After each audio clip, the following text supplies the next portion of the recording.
This is Solo P1. Welcome to episode 11 of the debrief at the Hungarian Grand Prix. Hungarian Ring.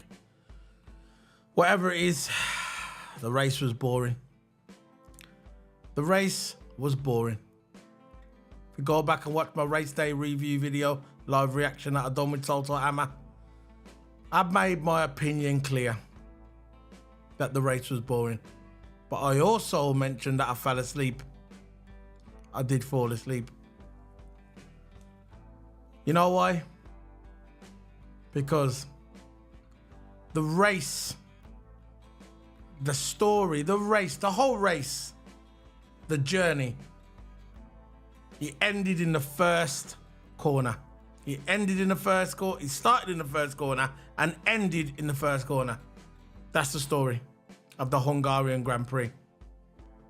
All right, you're going to talk about McLaren, how McLaren was done good, how Hamilton got swallowed up in the first corner.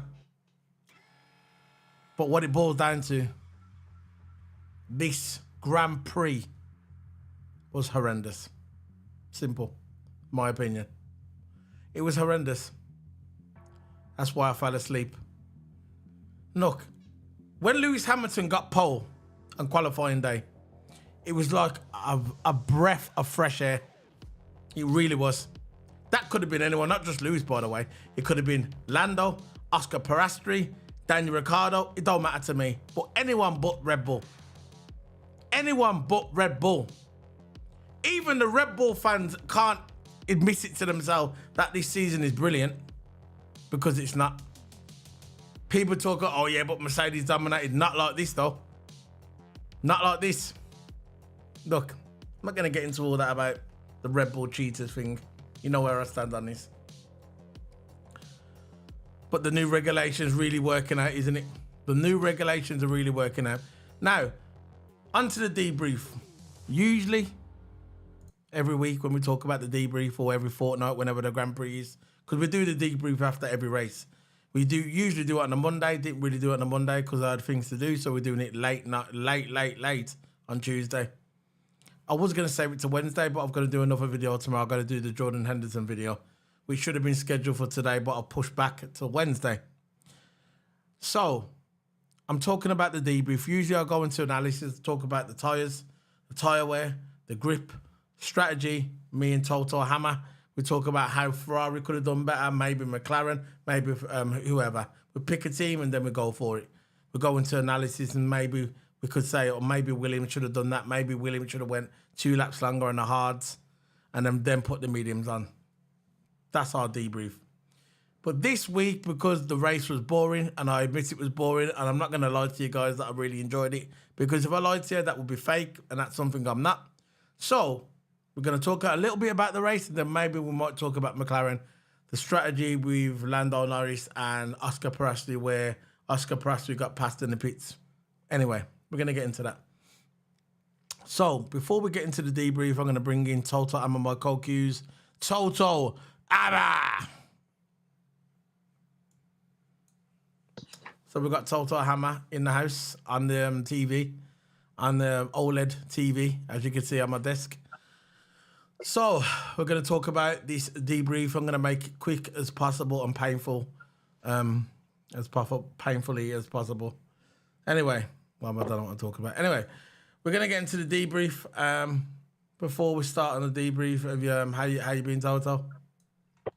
Yeah, well, I've been doing good, man. Been doing good. Simulator, streaming. Oh yeah. I know you was karting the other day. Yeah, I was. Nice one, man. And I'm glad you're getting your times up as well. Good.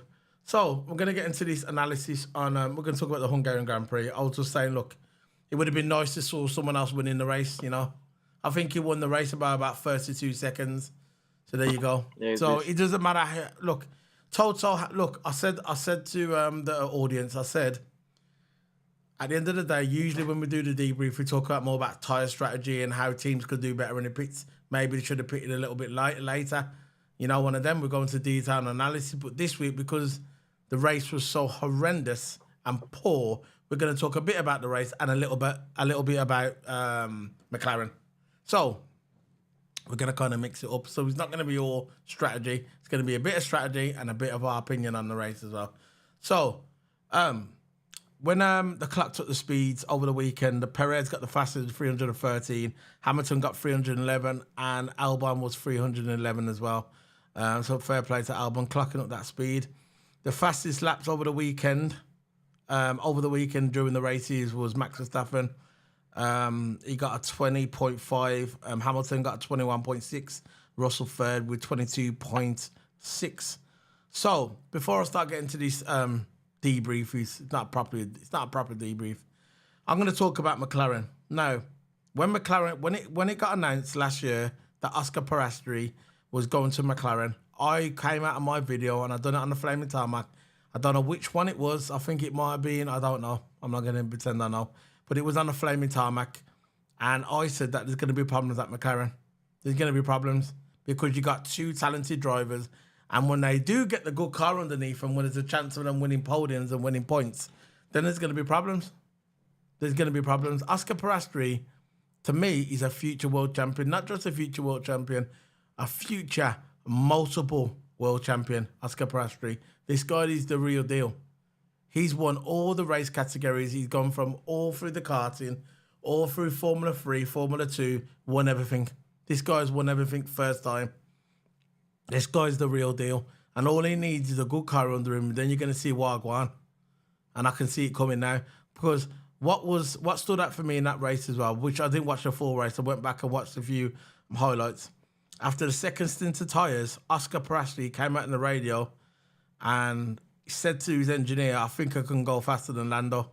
That's basically what he said. I think I can go faster. And he was talking about his teammate because it was only his teammate in front of him. So he's not talking about anybody else, is he? He's not talking about Lewis Hamilton. He's talking about the guy in front of him. He said, I think I can go faster. And the engineer just said, no problem. Stay where you are. Everything's cool. Now, I thought that kind of hindered him a little bit because I think he missed that on podium, didn't he? Because the first was Max Verstappen, second was Perez, and third was Lando. And I think that kind of stunted his growth during the race because I think he should have been on the podium. This is another time that he's missed out on the podium and he shouldn't have been on the podium. It seems like in that team that that Lando's getting the best the best strategy, which is understandable because Lando's been there longer. I understand. Yeah. But that's only gonna last so long. That's only gonna last so long.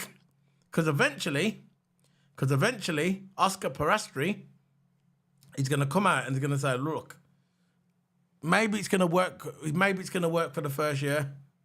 Maybe it's gonna work for the first year. But after that, Oscar Piastri, I was just saying, that's only gonna work so long. Oscar Piastri is gonna go, right, I've been here, yeah. Now I want to be involved. You know, I'm not gonna sit back and be a wingman. I'm not gonna be Valtteri Bottas. No disrespect to Valtteri Bottas. I'm not gonna be a Rubens Barrichello. No disrespect to Rubens Barrichello. I want to win this race, and I'm not gonna be Sergio Perez. No disrespect to Sergio Perez. I want to win championships. I want to get podiums, and eventually, that's where the split's gonna happen in McLaren, and that's a problem that Zach Brown will have to deal with. It's not happening yet. It's not happening yet, but it will happen. Because if you can go faster in a car and you're fighting for podiums, why can't you just say to your teammate, all right, if you can go faster, but be clean. You know, be clean. I'm asking you what you think of that. Yeah, man. I think overall, if I'm talking about race strategy, they both went for the similar strategy because there's two projected strategies. No, I'm not talking about strategy. Race. I'm not talking about strategy. I'll get into that in a minute. I'm talking about what you think's going to happen with them two eventually when they're going wheel to wheel. Because it's going to happen eventually. I'm not saying it's going to happen this year because he's a rookie. He's a rookie. I get it. He's coming to the team. He's got to be respectful. Lando's the main guy in there. Lando's been there longer. You know that McLaren love Lando. He's got to be clever. He can't just come in there, start bowling in there and saying, oh, look, what about me? What about me? They'll look at him and say, hold on, you just got here. Be respectful. He's not going to do that. But when next season comes, there's no way he's going to be a wingman for Lando Norris. This guy it's in his DNA to win. This guy's won everything. You think he's gonna stay behind Lando? You think he's come all the way to You think he's come all the way to Formula One to be Lando Norris's wingman? You know what I mean? That's what I'm saying. Well, I'll talk about strategy after. What do you think about that? Yeah, because of course, if any new driver comes into Formula One, your first season is always your rookie season, always be down as that. Yeah. But when it comes to your second season, then you start being a seasoned vet. You start going into them kind of things, and of course, Piastri will still be second driver, but Piastri, if he's there, he'll probably want equal treatment. He'll probably want equal status. He doesn't want to stick as a number 2 because you know Piastri's like he won Formula Ford, he's won F3, he's won F2, he's won the whole lot. But if Formula One he's already performing in his rookie season, he's already finishing top 5s consistently. Yeah. 4th, could have got a podium. But listen, I think with Piastri, I think give him another season, then he'll be at his top of his abilities, and then he'll start to challenge Lando Norris, and that's what I think about it. I think he can challenge Lando Norris now, but they're not letting him go. His speed's there. Wherever Lando is, he's not far behind. I know he's going to be respectful, like I said. He's going to be respectful. He's going to come in and he's going to play that role, like you just said.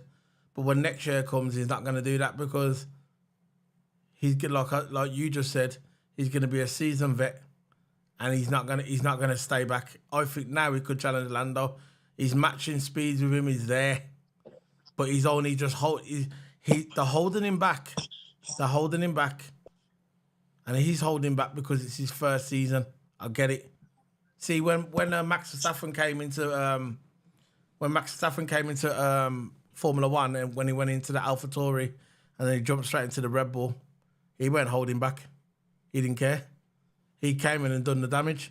And I think Oscar Piastri, he's a nice guy. Okay, he seems like a nice guy. I like how he carries himself. I like how he's quiet, comes to the paddock, he's respectful. And I like all that. I love it. He's like a nice. He don't seem like he's Australian. He acts like someone from Finland. Cool, collective. Always got his emotions in check. Doesn't go crazy. Calm. But we'll see how long that's gonna last when next season comes and when they're challenging for podiums like they're doing now. Because there's no way he's gonna be a wingman. He don't seem that kind of person who's gonna be a wingman. So I'm looking at these strategies now. I'm looking at these strategies with McLaren, right? And they were saying, people say, it goes after the second tire, he says McLaren was worried about the undercut from Hamilton, okay? McLaren was worried about the undercut from Lewis Hamilton. So they pitted Lando first because they thought Lewis was gaining on him. And I thought they was going to get done in the pits by the undercut. So they pitted Lando first. Lando had a couple of good outlaps when he came out the pits on his tyres. He had some brilliant, two good outlaps. So when they pitted Oscar Piastri, when he came out, because remember when Oscar Piastri went into the pits, Oscar was in front of Lando because of that brilliant start at the beginning. So when Lando came out the pits, because he'd done 2 good outlaps, and then they said, right, pit to Oscar Piastri. When Oscar Piastri came out, it was behind Lando. And everybody on the TV was saying, they screwed him. But they were saying that Lando had two good outlaps. Lando's not silly. He knew that how fast Oscar Piastri is. And he was thinking, I've got to get out and I've got to do 2 good outlaps. And which he did. So when they pitted Oscar Piastri, that was it. It was too late. But you know what I would have done? This is what I would have done. As soon as they pitted Lando Norris and he came out, they should have pitted Oscar Piastri. Why did they wait another 2 laps? Why? They saw the delta. Why didn't they pit him straight away? And it before he'd done them 2 laps. If he had the best strategy, this is why some people are thinking now that they screwed Oscar Piastri. I'm going to ask your opinion. This is the only team I'm talking about today. I'm not talking about no other team in detail. What do you think about that? Well, is it we're talking about strategy-wise? Yeah, the strategy now. Between the 2 drivers. You think basically strategy-wise? Yeah. Yeah, strategy-wise, there was of course there was two strategies. Yeah. There was alternate strategy and there was the default strategy, what of course Pirelli recommends. Yeah. I think the alternate strategy was a two-stopper, which favoured the ones at the back, like Perez. Perez went for the aggressive strategy because of course he needs to go up more in the field. And there was a one-shot strategy where you go from medium all the way to hard.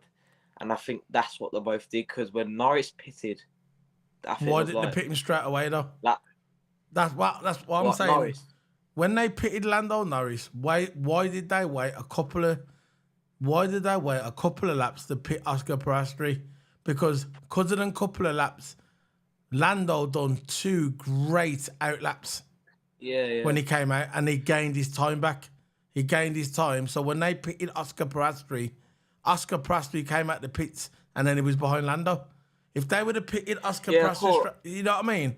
This is why people are saying. I know, man. See, what do you think? That's what I'm talking about. I think about that, because Norris, of course, because Piastri was running on his first stint. Piastri was running quicker, and then when Norris pitted, he had the fresh hard tyres, and Piastri was still stuck on old mediums. But they should have pitted him straight away. So they left him out to dry. That's what I'm saying, because Norris had time in clear air exactly to just go for three quali laps, and then Piastri pitted when on old mediums. So while Norris was doing 3 fastest laps, Piastri was doing 3 slow laps, and the 3 laps after Piastri pitted. And I think at that time when McLaren pitted, they did a 2.0 second pit stop. So McLaren held the record for the fastest pit stop until Red Bull took it over on. But we're talking about McLaren. That's not talking about. The only thing Piastri had over Norris is the 3 tenths difference in the pit stops. Piastri had a better pit stop, but despite Norris's 3 fastest laps, that's how he got ahead of Piastri. I know. I just said that. I've just said that. That's what I've just said. I've just said that. That's what I'm saying. Yeah, but why? Yeah. This is why people are suspicious. Why did they leave? Why didn't they pit Oscar Piastri straight away? They should have pitted up. This is what I would have done. They should have pitted Oscar Piastri straight away. Yeah, time for more laps. What? Yeah, but what happened? Yeah, but that gave Lando more time. This is what I'm saying. This is why people. Now, do you understand why people got a point why they screwed Oscar Piastri? Because what they should have done is they should have pit Lando. I mean, they should have pit Oscar Piastri first. He was the guy in front. They should have picked him first. And then when he comes and then pit Lando, they pitted Lando first. Yeah? Let him do 2 fast laps. So we caught up with Oscar Piastri, passed him, and when Oscar Piastri came into the pits, he was behind. Do you understand? That's why I think McLaren screwed Oscar Piastri. They screwed him. He was the guy in front. They should have put him in first, and then when he come out, then put Lando in. They put Lando in first, and probably said, "Yeah, Lando, if you do two good out laps, yeah, you'll make the time up." And that's what he did. So they left Oscar Piastri and the dry tyres out for 2 laps. Lando with the fresh tyres, yeah, very good. Come back round 2 laps right later. They bring in Oscar Piastri. Lando Norris comes out and passes him. Oscar Piastri comes out the pit. So, hold on, why am I behind? Because they screwed him. And that's what I think they did as well. That's what people are saying, and I agree that they screwed him. They should have brought in Oscar Piastri first. That's just my opinion. So yeah, the undercut is powerful here. Yeah, so of course it is. The undercut is very powerful at Hungary. So I'm going to move on to that's just my opinion on it. So that was the end of that. So the rumors now. There's no rumors. People are saying now. See, at the beginning, I thought I'm going to talk about Red Bull now with their driver lineup with Perez. Perez at the end basically said, "Look, I should be getting podiums every single race." Soon as Perez said at the beginning of the season, "I'm going to win the championship," ever since he opened his mouth when he said, "I'm going to win the championship," for some reason his time is completely dropped, and his strategy and him crashing the cars completely dropped, and all of a sudden now he's from the back, he pops out of nowhere and he starts doing fast laps overtaking everybody. Everybody says that this is not a track for overtake, but it worked for Perez, and it worked for George Russell as well. So people are saying. So I said at the beginning, I think that Ricciardo's going to replace Perez. I think this is Perez's last season. I don't care how many podiums he gets. I still think this is his last season. But people are also saying as well, which I might tend to agree, but the only thing I'm thinking of is he's been there before as well. People said that Albon might replace, because Albon's doing really good in the Williams, and people are saying now that Albon could replace Perez as a second man, because Ricciardo's saying now. You think? Some people are saying that now. So, because you think about it, Ricciardo's saying, yeah, I'll be the wingman, but he didn't want to be a wingman before, did he? It's all right saying you want to be a wingman, yeah. It's all right saying you want to be a wingman, but when you actually get in the car, you see how fast that car is, and you think, you know what, I can win a championship here. I don't think he's going to be a wingman. That's what some people are saying. I'm still sticking. My favourite is still Ricciardo, but maybe an outside chance Albon. They might have a little point for Albon, because Albon would make a good wingman for Red Bull. I can't see Albon arguing with anyone. Albon seems like he's one of them guys where he just accepts it. And if he comes into the team, they'll say, look, you're going to be the wingman, and he just accepts it. What do you think of that before we sign off with this Albon situation? Yeah, look, with Albon going to Red Bull, I think it's like, it could be a chance, but the really, really, really small chance. I think Ricciardo is definitely the one, because Red Bull brought him in as a third driver. And then as soon as Nick De Vries hung up his boots or hanged up his gloves, whatever you want to say, then Ricciardo came in for a race, and then in qualifying, he did qualifying. But look, if I'm talking about the situation, I think Ricciardo is definitely the one that's going to go. I'm going with Ricciardo definitely, but Albon, I don't know. I don't know about Albon, because Albon, considering that he's already raced for the Red Bull, he could go in there again. But Ricciardo is he's in AlphaTauri, and that's one step closer to Red Bull when you're AlphaTauri, because the AlphaTauri is a part of that Red Bull link in it. But still, I just don't know about Albon, man. That's what I'm confused about. I just don't know about Albon. Ricciardo, 100%. I think 100% was going to get that seat. He's already doing good at AlphaTauri now. Yeah. But Albon, I just don't know. I don't know about Albon. Fair enough. I'm into. I still think Ricciardo's going to replace him. But when for Ricciardo said he'll be a wingman, that's what they're saying. He ain't going to be no wingman. If he gets in there and he feels the power of that Red Bull and he thinks he's got a chance of winning the world title, he's going for it. He ain't going to sit behind Max Verstappen. Imagine after all these years, he left Red Bull to be because he didn't want to be second best. Went to Renault, didn't he? And he went to Renault. He didn't want to be second best at Max Verstappen. Went to Renault, and then I thought he'd done all right at Renault. I think he should have stayed at Renault. They invested in Ricciardo, then he left for the money again, because that's what he does. And then he went to McLaren. He got had over by Lando Norris. Lando Norris is just basically faster. And then now he's at AlphaTauri, waiting for that spot at Red Bull. But anyway, that's the end of the debrief. I told you it was an analysis. We only went into it a little bit because the race was boring. It's probably one of the most boring races this year. So I'm signing out. Tomorrow I'm going to be doing that Jordan Henderson video. Probably tomorrow is going to be not a tribute video. I'm just going to talk about Jordan Henderson. He was seen today on camera. I saw it today. He was doing a goodbye video at Anfield. He was standing in the middle of the pitch and they were filming him. I saw him with his suit on. Someone had caught it on camera. It must have been one of the drones. Caught it on camera. He was in the middle of the pitch and he was doing a goodbye video. So that'll probably be on the Liverpool channel soon. He was recording that. So that's him going. And we're going to be doing a video tomorrow. We're going to talk about Jordan Henderson, and we're also going to be streaming as well. What's the time now? Yeah, probably get a couple hours streaming. So that's the end of it, man. Yeah. That's the end of the debrief. See you later, guys. Yeah,